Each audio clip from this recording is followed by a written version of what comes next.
प्रभाग क्रमांक 3 मध्ये महाराष्ट्र जनविकास आघाडीला नागरिकांचा उदंड प्रतिसाद। अपक्ष उमेदवार नगर मोमीन यांनी आघाडीला पाठिंबा दिल्यानं ट्रॅक्टरला मतदान करण्यासाठी मुस्लिम समाज देखील आघाडीवर। पालिका निवडणुकींचा फीवर चांगलाच वाढलाय। आता प्रचारासाठी केवळ काही दिवस राहिले असल्यानं उमेदवारांनी प्रचाराचा धुरळा उडवला आहे। पदयात्रा काढत होम टू होम प्रचार करण्यासाठी उमेदवारांनी कंबर कसली आहे। प्रचारादरम्यान उमेदवारांकडून पाठीशी राहा असं आवाहनही केलं जात आहे। धरणगाव शहरातील नगरपालिका निवडणुकीत महायुतीच्या उमेदवारांना उदंड प्रतिसाद मिळत असल्याचं दिसून येत आहे। नोकरी व्यवसायानिमित्तानं परगावी असणाऱ्या मतदारांशी संपर्क केला जात आहे। भाऊ तेवढं लक्ष असू द्या, यंदा आपली उमेदवारी आहे असं म्हणत मतदारांना साथ घातली जात आहे। अनेक जण तर मतदारांच्या पाया पडून आशीर्वाद देण्याची मागणी करत आहेत, तर कार्यकर्त्यांकडूनही तुफान आलंय म्हणत आमच्या भाऊच्याच पाठीशी राहण्याचं आवाहन केलं जात आहे। तर प्रभाग क्रमांक 3 मध्ये विश्वास जुना विलास भाऊ पुन्हा अशी साथ घातली जात आहे। अपक्ष उमेदवार नगर मोमीन यांनी महाराष्ट्र जनविकास आघाडीला पाठिंबा दिल्यानं ट्रॅक्टरला मतदान करण्यासाठी मुस्लिम समाज देखील आघाडीवर असल्याचं चित्र प्रभाग क्रमांक 3 मध्ये दिसून येत आहे। आपल्या कार्यकाळात त्यांनी रस्ते, गटारी, पथदिवे, पिण्याच्या पाण्याची व्यवस्था अशा मूलभूत सुविधा प्रभावीपणे पूर्ण केल्यामुळे प्रभाग क्रमांक 3 चे नगरसेवक पदाचे उमेदवार महाजन विलास रामा आणि बुट्ट्या पाटील यांच्या पत्नी पाटील कविता मच्छिंद्र तसेच नगराध्यक्ष पदाच्या उमेदवार शिवसेनेचे माजी गटनेते पप्पू भावे यांच्या पत्नी भावे वैशाली विनय यांना जनतेचा पाठिंबा मिळताना दिसून येतोय।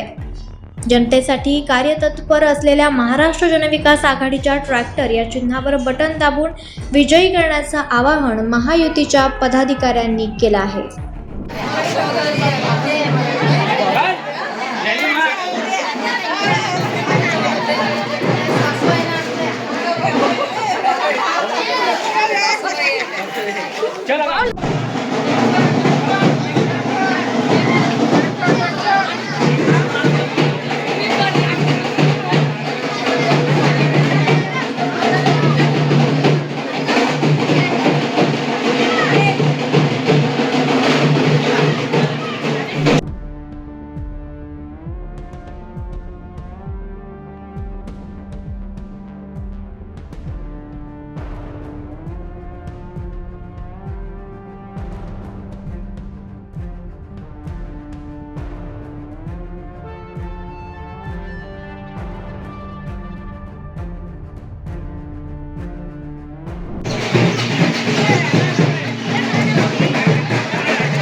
लोकनायक न्यूज